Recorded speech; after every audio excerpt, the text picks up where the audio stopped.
Et si vous imaginez des enfants qui grandissent, il y a maintenant toutes sortes de choses à venir qui les incitent.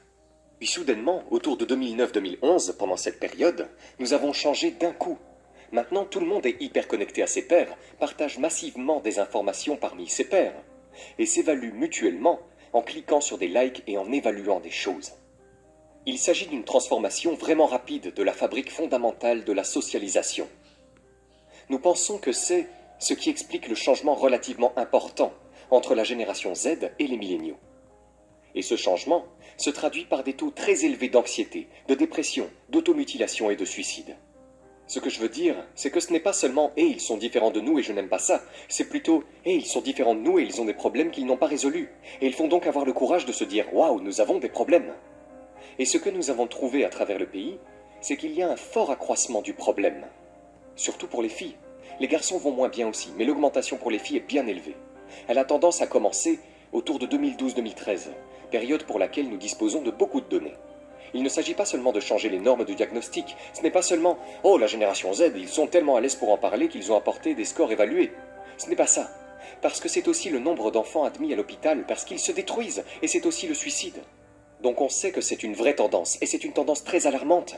Il existe donc de nombreuses recherches sur les différences entre la vie sociale des filles et celle des garçons, et cela est connu depuis longtemps. L'une des choses les plus claires est que les garçons et les filles sont en fait aussi agressifs les uns que les autres. Ce n'est pas que les garçons sont agressifs et les filles gentilles, pas du tout. Ils sont tout aussi agressifs l'un que l'autre. Mais les garçons sont en quelque sorte socialement désemparés et physiquement agressifs. C'est ce que nous pensons des garçons, physiquement. Mais l'agressivité des filles est relationnelle. Les filles sont beaucoup plus sophistiquées socialement. Elles ont une représentation claire dans leur esprit des relations de chacun et de la façon dont elles les manipulent. L'agression des filles est donc sociale. Lorsque les médias sociaux font leur apparition, lorsque tout le monde a un iPhone ou un smartphone, que font les garçons? Ils cessent de se frapper les uns les autres et rejoignent de petites équipes pour courir dans le monde virtuel, tuant d'autres équipes, ce qui est en fait amusant. Ce n'est pas particulièrement dangereux. Mon fils le fait avec son ami. Cela peut créer une dépendance, il faut donc mettre des limites. Mais les jeux vidéo sont presque nocifs, leur degré de nocivité est discutable. C'est une façon de voir les choses, ça affecte les garçons, mais ça ne les rend pas dépressifs. Et si vous y pensez après avoir joué à un jeu vidéo, vous partez et vous vous dites « Oh mon Dieu, si seulement j'avais tiré sur lui !» Et vous pensez que vous pourriez le mettre à l'ombre. Mais les médias sociaux sont très très différents. Les filles passent beaucoup plus de temps sur les médias sociaux. Elles peuvent l'utiliser pour surcharger leur agressivité. Ça peut leur donner la capacité de nuire aux relations des autres filles, de répandre des ragots ou des rumeurs, ou des photos truquées. Et pour le faire énormément, nous avons doublé en capacité d'agir. Donc maintenant, les filles ne peuvent pas échapper à l'intimidation, même le week-end, quand elles ne sont pas à l'école. Donc ça change vraiment leur agressivité. En outre, les filles sont plus sensibles au fait d'être laissées de côté ou d'être exclues. Tout le monde déteste ça. Mais les médias sociaux vous permettent de savoir qui est au courant et à quoi ressemblent les autres filles. C'est comme si on se disait « elles s'amusent toutes tellement et je ne suis pas là ». Donc la peur de manquer, la peur d'être exclue, c'est un peu dur pour les filles. C'est la raison pour laquelle nous pensons que le taux pour les filles commence vraiment à diminuer vers 2012-2013. Ce qui est cohérent avec le fait que les adolescents américains et britanniques se sont vraiment mis en ligne entre 2009 et 2011-2012. Et juste après, le taux augmente. Donc vous savez, je suis très préoccupé par ce que les médias sociaux font au discours politique. Et des endroits comme Twitter sont vraiment désagréables. Je veux dire, c'est un feu de poubelle, ce qui est assez amusant parfois, mais je pense que c'est vraiment désagréable. Parmi les principales plateformes que les gens utilisent, je pense que Twitter est le plus destructeur de ce point de vue. Ma femme est sur Instagram, et elle pensait non, mais Instagram est vraiment sympa. Qu'il n'y a pas beaucoup de toutes ces choses sur Instagram. Et il s'avère que pour les filles, cela peut en fait être le problème. Pas que les monastères pourraient être meilleurs. Ce que je veux dire, c'est ceci. Si Instagram n'est pas du genre « tu es une idiote, tu es immorale », si Instagram est du genre « regarde ma belle vie, regarde mon selfie parfait, et mes cheveux, et mon corps ». Vous savez, les filles ont toujours été plus sensibles à la comparaison sociale, et surtout les adolescentes sont très sensibles à la façon dont les gens les jugent. Et donc, être dans une illusion avec des photos que vos amies sont plus belles que vous, vos amies sont plus belles qu'elles ne le sont dans la vraie vie, cela met beaucoup de pression, et c'est vraiment difficile. Surtout pour les jolies et jeunes adolescentes. Donc à bien des égards, les médias sociaux sont plus difficiles pour les filles que pour les garçons. Revenons à Prométhée. L'histoire de Prométhée qui vole le feu aux dieux et le donne en cadeau à l'humanité. Et évidemment, le feu a fait des choses étonnantes pour nous. Dieu merci, nous avons le feu. Mais vous savez, le feu brûle aussi beaucoup de choses. La fondation des médias sociaux, l'éthique de la genèse de la technologie, était vraiment juste, disons simplement, voici une idée, voici une possibilité, voici une chose intéressante que nous pouvons faire. Mettons-les tous ici.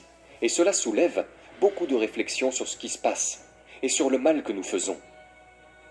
Il y a un professeur à Stanford qui dirige, pour être précis, le laboratoire de technologie. Et il a écrit, dans les premiers jours, que bien sûr ces technologies pouvaient être mal utilisées. Mais parce que nous pensons que la nature humaine est bonne, nous croyons que cela donnera aux gens plus de possibilités. Et si nous connectons tout le monde, ce sera génial. Eh bien vous savez, il n'est pas correct de dire que la nature humaine est avide ou mauvaise. La nature humaine est vraiment compliquée.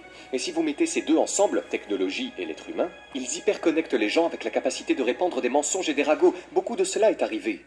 Donc je pense qu'ils ont vaguement pensé à ce qu'ils faisaient, du moins pour le scientifique original qui a assemblé les atomes et créé une arme nucléaire. Ils étaient conscients de ce qu'ils faisaient, et ils étaient très prudents à ce sujet. On peut toujours y penser. Il y a eu beaucoup de crimes en Amérique dans les années 70-80, et nous laissons les enfants jouer dehors. Nous attendons d'eux qu'ils apprennent à faire les choses eux-mêmes. Et ce qui change l'idéal, c'est que le monde est devenu beaucoup plus sûr physiquement. Les enfants sont plus en sécurité qu'ils ne l'ont jamais été dans l'histoire. Très peu de crimes. Les voitures sont plus sûres, les aliments sont plus sûrs, les pièces détachées des consommateurs sont plus sûres. Et pourtant, nous sommes devenus beaucoup plus paranoïaques. Parce que cela change dans les médias, parce que les gens veulent avoir un enfant ou deux au maximum. Vous savez, si vous avez 6 enfants, c'est difficile d'avoir les yeux sur eux tous. Vous leur direz en quelque sorte, sortez d'ici, allez jouer dehors. Donc la clé pour comprendre pourquoi nous avons fait fausse route, et la clé pour comprendre ce qui arrive à la génération Z, je crois, est le concept d'antifragilité. C'est l'idée la plus importante. J'adore cette idée. Elle vient de Nassim Taleb. Et donc les idées clés sont si faciles à expliquer. Une fois que les gens arrivent au point, oh mon Dieu, pourquoi est-ce que je traite mes enfants de cette façon? C'est que beaucoup de choses sont fragiles. Et donc vous savez, le verre est fragile. Et si vous le faites tomber, il se casse. Et ça ne le rend pas meilleur. Donc nous ne donnons pas de verre aux enfants, nous leur donnons du plastique. Le plastique est résilient. Nous disons que si l'enfant le fait tomber, il ne se casse pas. Mais il ne s'améliore pas non plus. Et Taleb voulait savoir quel était le mot pour désigner les systèmes qui s'améliorent lorsqu'on les laisse tomber, lorsqu'on les met au défi, lorsqu'on les expose au désordre, aux menaces et au chaos, et qui deviennent plus forts. Et le système immunitaire en est le parfait exemple. Votre système immunitaire a besoin de menaces et de défis, de bactéries et de saletés. Même les vers parasites s'avèrent l'aider à se développer. Et si vous empêchez vos enfants de le faire, vous ne les aidez pas, vous les affaiblissez. Donc une fois que vous voyez que les enfants sont antifragiles, maintenant vous pouvez voir comment la surprotection est si mal avisée. Les enfants apprennent mieux par l'expérience, pas par des cours imprimés. Et tout le système d'attachement est censé fonctionner quand les parents fournissent un environnement familial sécurisé. Donc quand l'enfant y revient, il se sent en danger. Mais le fait est que dans un environnement familial sécurisé, l'enfant grandit en explorant le monde et développe ses capacités. Tous les mammifères jouent, tous les mammifères font ça. Et c'est une menace quand ils reviennent chez maman. Mais ce n'est pas une menace quand ils jouent et pratiquent des compétences pour les adultes. Et nous avions l'habitude de faire ça en Amérique jusqu'aux années 90. Donc je suis un psychologue social qui étudie la culture et l'évolution. Comment nous évoluons, mais aussi les questions sur le cerveau créées par un long processus évolutif. Mais nous nous exprimons de différentes manières culturellement. Et chaque fois que je trouve un modèle qui se répète à travers les cultures, je le regarde et je dis « Waouh, c'est vraiment cool, cela nous dit vraiment quelque chose d'important ». Les rites d'initiation sont l'un d'entre eux. Et donc la plupart des cultures, dans les états antérieurs, ont une sorte de rite d'initiation. Ils en ont pour les hommes, et souvent pour les femmes. Les cultures en ont souvent pour les deux catégories. Toutefois, les rites sont toujours intenses pour les hommes, et certaines cultures les ont pour les hommes, mais pas pour les femmes, parce que beaucoup de cultures croient que les filles se transformeront en femmes automatiquement. Mais les garçons, au début, commencent en étant petits et faibles. Ils commencent par être élevés par leur mère, et ils sont encadrés dans de nombreux domaines. Et de nombreuses cultures pensent qu'à moins de faire quelque chose, un garçon ne devient pas un homme. Ainsi, de nombreuses cultures pratiquent des rituels terrifiants, qui tuent en quelque sorte l'enfant, puis l'homme s'en sort. Le fait que tant de cultures le fassent est à l'origine du fait que dans les fraternités universitaires, nous inventons presque les mêmes rituels. La peur, le dégoût, l'humiliation, la douleur physique. Mais cela témoigne d'un besoin profond en psychologie pour quelque chose comme ça. Il y a des cas sur le campus où quelqu'un vous a blessé avec des batailles de boules de neige. Alors ils ont interdit les batailles de boules de neige pour les étudiants universitaires, pour les adultes, vous savez. Donc vous n'êtes pas autorisé à faire des batailles de boules de neige. Le super soccer est interdit dans certaines écoles, vous savez. Les batailles de pistolet à eau aussi. C'est un état d'esprit paranoïaque. Encore une fois, le sujet du livre est « Comment les bonnes intentions et les mauvaises idées mettent une génération sur la voie de l'échec ». C'était peut-être une bonne intention de fermer les initiations rituelles, et ce sont tous des préjudices réels. Je ne veux pas minimiser cela. Mais si vous ne comprenez pas la psychologie du développement, en particulier celle des hommes, je pense que vous allez produire des conséquences involontaires. Je pense que nous le payons tous maintenant dans le sens d'une plus grande fragilité. Les étudiants dans une fraternité doivent être une société autonome. Quand vous vous débarrassez de tout cela, et que les enfants ne sont pas autonomes jusqu'à ce qu'ils arrivent à l'université, alors ils ne sont pas autonomes à l'université. Et ensuite, ils trouvent un emploi. Ce que je constate, c'est que lorsque je parle à des chefs d'entreprise, je vais toujours écouter ces gars-là. Si vous connaissez des gens qui dirigent des entreprises et qui embauchent des jeunes, demandez-leur comment ça marche.